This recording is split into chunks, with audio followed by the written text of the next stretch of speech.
this Saha therapeutic journal.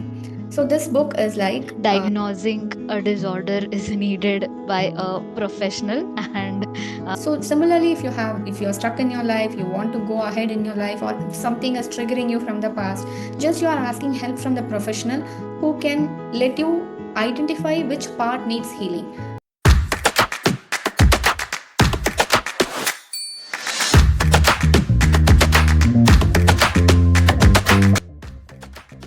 hello everyone, welcome to Sound Mind. Welcome to the episode where we have a guest who holds a master's degree in psychology.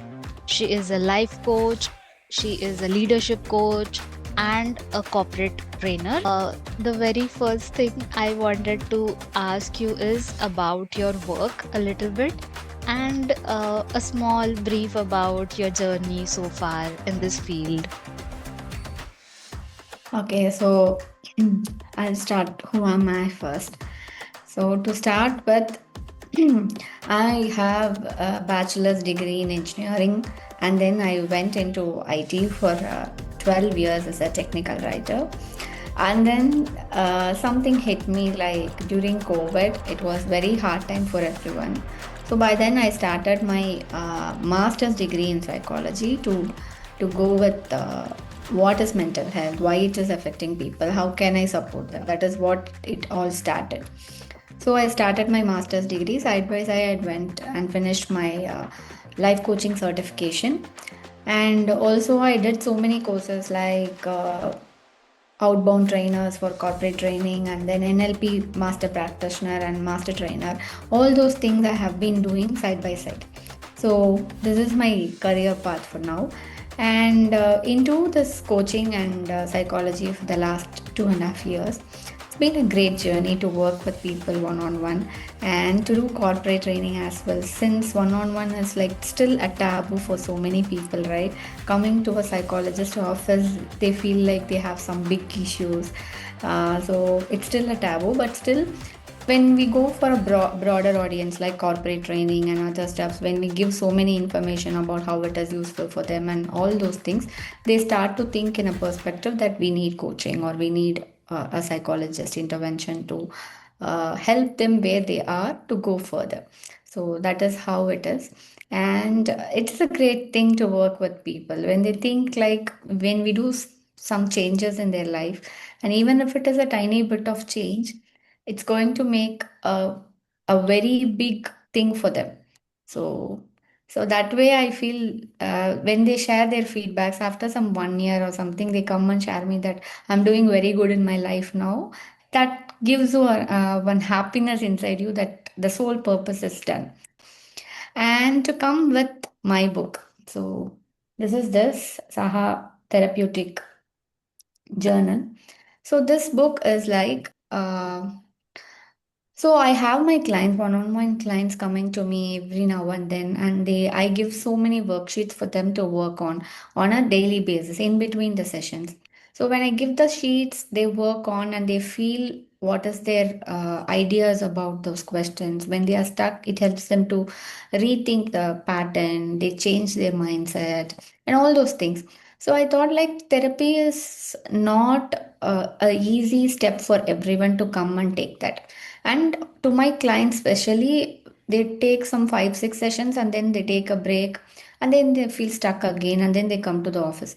So when this happens, I feel like they need something to be like working on continuously with them. They should have something in their hand that can help them in a continuous basis, because you cannot invest in therapy on a every month basis. So in that case, I thought like I will develop one journal for them that have everything. Currently in market, we have anxiety journal, we have forgiving journals, we have gratitude journals, and we have mindset journals, everything. But we have to buy everything separately, which is not feasible for everyone, right? Because you cannot go and buy every areas of your life one separate journal, and you cannot start writing that. Every day we feel differently. One day it is happiness, one day it is worry, one day it is less self-worth, one day it is like I want to heal myself, one day I feel very happy and then I have to log my positive thoughts. So every day it is a different feeling, and one journal is not there which can help them to access every other emotions they have. So I designed it in a particular way that this is going to help them in every other aspect. Like if they are going to have a happy feeling, they can log it. If they are going to have some worry, they can log it. If they are going to have some negative feelings, they can log it. So it's about healing mindset. Even anxiety, I have separate sheets for anxiety. So if they are going to have anxiousness, what is that they can do with? Every sheet is different. So you're not going to write the same questions, answers again. So you won't feel bored, because I will buy journals, I won't write it on daily basis. So this will help them to like log it based on their emotions on different. There is no necessity to write on daily like next page, nothing. You can take whichever page you like, you can just log your thoughts for that day, and then you can proceed with it. So this is what I especially designed this for my clients. And then I thought like my clients started telling, you just circulate this for selling, this is going to help so many people. And I thought like, okay, anyways I'm going to publish it, so let me like give it for everyone, let them have it. So that is the reason this whole picture came into this, and it Hmm. is doing well now.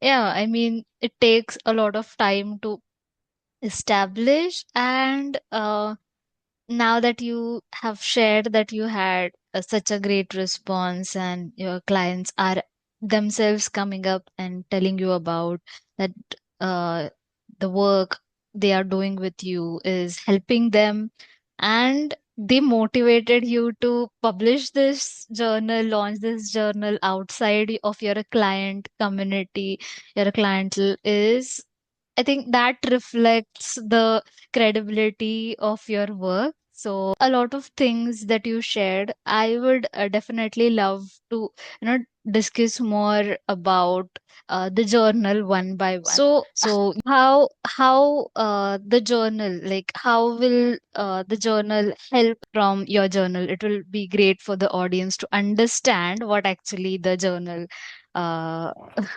has in it. A quick sneak peek from it. So there will be questions that is related to anxiety. For example, let me take that page. Okay, here are the questions that have for anxiety.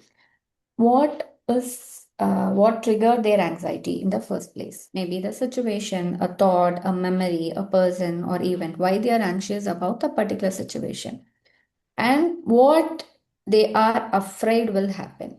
So, what is that they are afraid if they are not going to do this work, or if they are not going to finish in the deadline, or if they are not going to do in the path laid to them? What is their fear factor will be? They are going to answer that, and what emotions they are going to feel underneath that fear. There should be some emotions for that fear.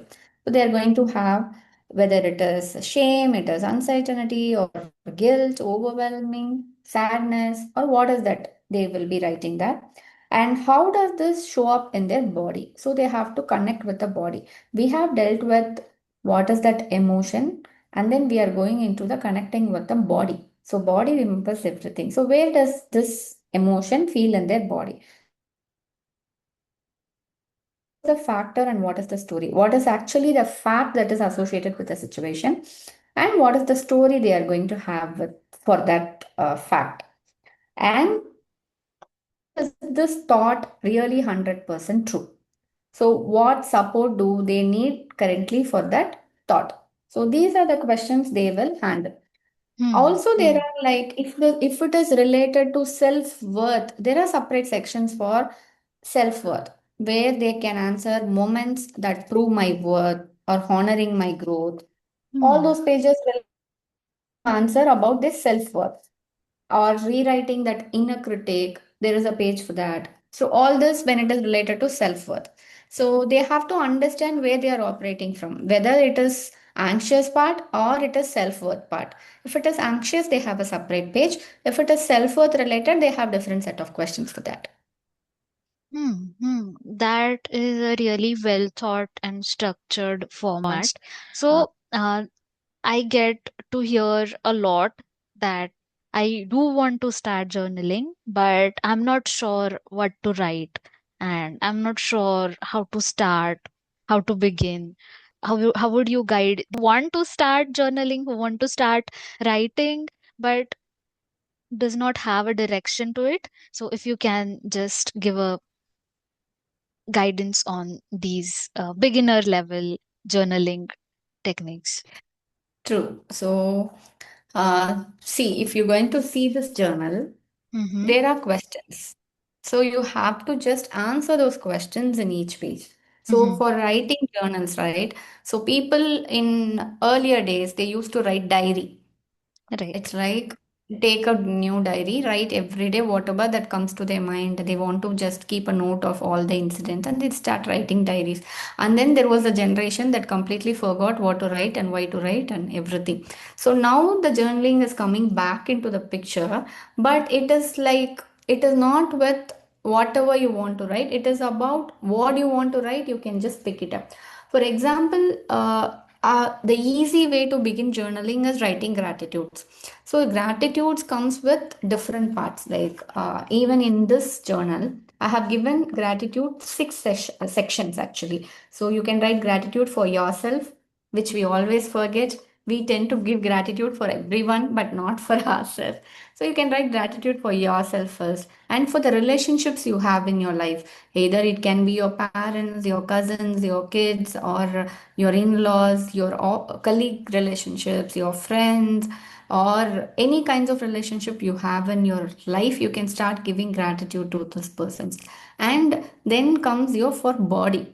So we tend to forget this whole body exists. We keep give the least importance to the body. So I want to give more importance to the physical structure. So I should start thanking my body. So that area we are covering here. And then for nature. So I always think that nature is the integral part of us. We are all social animals. So we all live together with the nature. So when you start to notice nature closely, you tend to understand the gratitude part completely. So you have to start thanking the nature and then for the challenges. So then comes the challenges and the last part is comforts. So comforts, for example, you have your bike today, so you go easily to wherever you want. You have your cars today. You have the mixie, your grinder, whatever it is in the kitchen, your gas stove, all those things, your fans, your AC, which makes your life even more comfortable. This laptop, for existence, we talk from different areas in India, right? So we all this makes our life even more easy. All this comforts plays a very integral part, right? So we start thanking all those things. And for the challenges, so all the challenges that are coming into the picture, that makes our life go one step above. So only when you clear your seventh grade, you will move on to the eighth grade. Only when you clear your eighth, you will move on to ninth. That is how the challenges should be. You have to thank your seventh grade syllabus and seventh grade teachers. So that is the challenges part in life. We once we go above one above the other, we forget what are the challenges we face. We take that for lightly and then just we move forward. We have to thank them and then we have to feel that because of those people or situations or experiences, we have evolved from 1.0 to 2.0. The evolution happens because of the challenges and all the fears and all the guilt and all those things we face during those challenges. So that is also a part of this journal. So everything moves like to start very beginner friendly.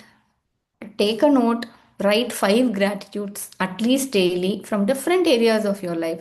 It can be moving materials or living, non living things, it can be anything.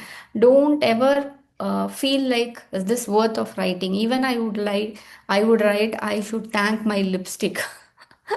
So, so in that case, right, you can write anything that comes to your mind for that matter. Even if I see this table, I can write 100 things that is on the table. I can feel gratitude towards. So every other part plays a some clients will come and tell me, I couldn't find only 2 gratitudes today. What I you told me to write 5. I couldn't find 3 more gratitudes. I would tell like you can I make them to sit and write in 10 minutes 100 gratitudes. I will give areas of life they should feel thankful and then make them write 100 gratitudes. And then I'll tell, see, you have written 100 gratitudes in 10 minutes. Why can't you write 5 gratitudes from this daily? So they'll first connect only with people. So Right. then there will be an evolution stage where they will move to the next levels of things like Hmm. their regular routines or people outside, the bus conductor, the auto driver, the rapido boy who dropped them, the watchman, all those things will come next level. And then there will be non-living things coming into the picture. So once you move this mindset right from this to this, they'll feel not stuck. They'll feel they are like gifted child in this whole world. You have mentioned anxiety, how one can uh, go through their, went out through their, understand through their anxiety, emotions in the previous part, and now that you showed how one can begin with gratitude journaling. Uh, so I can see you are a believer or in a self reflection, and which is something which helps us to move forward, and to, of course, journaling also plays a major role in healing as well. Um, and I would definitely love to hear it from you. Like, what are your other methods, or what are your personal self care tools or techniques that you do for yourself? I would really love to learn from you as well, because that's something which I ask a lot of people, lot of every mental health professional who comes to this podcast. Yes. So, coming to my personal care methods, always be under a mentor. Okay. Always in your life, be under a mentor because we get stuck in different areas of our own life and we also get overwhelmed by the clients. Okay, somewhere we will stuck with the client. Some kind of client may be different to handle for us, and we need some help from the mentors. And whether we also need to update, if you see any, for example, UK, you should be under law. You should be always under a mentor. You should submit the case history to your mentors, get approved by what are the methodologies you use, and all those things are in place. But here we don't have such methods. But still, I always prefer for our own safety and our own mental health, we have to be under a mentor of any kind for that matters to understand whatever we are working on is in the correct path. When you feel stuck in even in your personal life, you have to like talk with a person who gives you like a relief from whatever is making you stuck. So I'll be like going for relationships, I'll go, I have one mentor, and for career I have other mentor. So different areas of life I have different mentors to help me.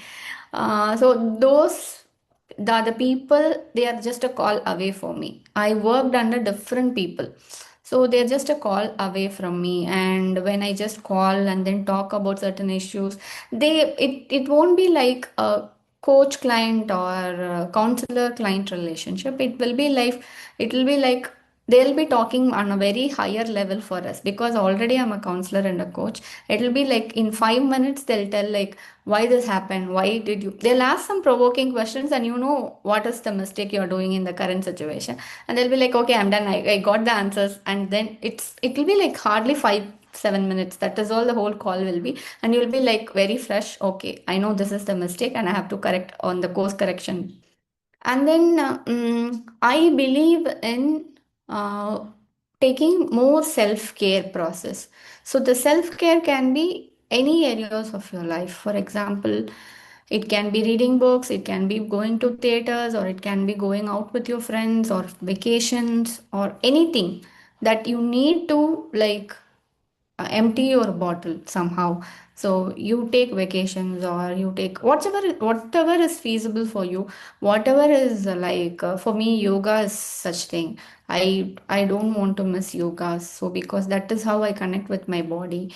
Daily self-care routines, I do yoga meditations daily, so that helps me to like be in the listening mode with the client for like 2 hours, something like in a stretch we have to be there, so that helps. And then going on a vacation, like with family and without family, with friends, all those things are needed for women nowadays. So going out is my self-care method with friends. And yeah, these things help me to come back into where I was and what I was working on. And attending different sessions also will help me. Like going and learning new things. For example, recently I finished my NLP Master Practitioner, and then I will go to some leadership courses. Updating your knowledge makes you like feel like you're still a child and you want to learn more, and all those energy like it will be keep on building. So going to different mentors also helps to be in pace with the market, up with the career, of course. So all these things I do regularly. Yeah, so I think that was it from my end. Since we are concluding towards our conversation, I would definitely love to know from you if there is something that you want to share and we must have missed out, any message or any guidance to our audience. So similarly, if you're stuck in your life, you want to go ahead in your life, or if something is triggering you from the past, just you are asking help from the professional who can let you identify which part needs healing and what is the process to go forward with it. So be open to ask help. That is all I want to say. And also, one more thing I just want to like highlight this, because when you have a fear factor, if you have a, for example, if you're going to have fever, you immediately won't call it as you, I have typhoid or I have dengue or I have malaria, right? So similarly, if you're going to have fear, it's just fear. It's not phobia. If you're going to have stress, it is just stress. It is not depression. So don't name some emotions as a disease, because disease is something that has been categorized and given procedures to work on. But immediately people start to name everything as like one fancy factor for all mental health disorders. They immediately tell like I have uh, depression, I was in anxiety, and I was in like phobia. All those things like it's I had trauma. I was like, oh, where all these things are going into picture. Trauma is a very big word. Even if they have very small factor, they are telling like I'm getting trauma, and all those things are very easy to use words. So don't make all these disease terminologies into your regular life, because the person who really needs help may take it for granted, thinking every other person has it, so I'm not going to take any actionary steps. So don't give, for example, like whatever I said, physical examination needs examiner to understand whether it is that kind of disease. A blood check is needed, an X-ray, CT, everything is needed to confirm. Similarly, mental health also has some procedures to confirm whether the person is undergoing that particular problem. So before going into all this process, don't name anything under a disease category. Yeah, these are the things I want to just tell all the people. Really, I mean, thanks once again that you brought that up, that of course diagnosing a disorder is needed by a professional. And you gave really wonderful example that since we do not diagnose our diseases, like if we are having diabetes or not, that we let the doctor decide. Same way we need to let the mental health professional decide that we are having, if we are going through depression or anxiety. So yeah, I mean, thanks a lot for bringing that up and using such a easy way to for the people from non-mental health background to understand it. So yeah, it was really a lovely conversation to have with you and to learn about your journal, and I'm sure a lot of things that you shared about coaching, how to begin journaling will definitely help the audience. But due to time constraint, I think we'll have to conclude this conversation. So thank you so much for joining, Jayanti ji. Thank Thank you you. once again. Thank you. It was wonderful having conversation with you.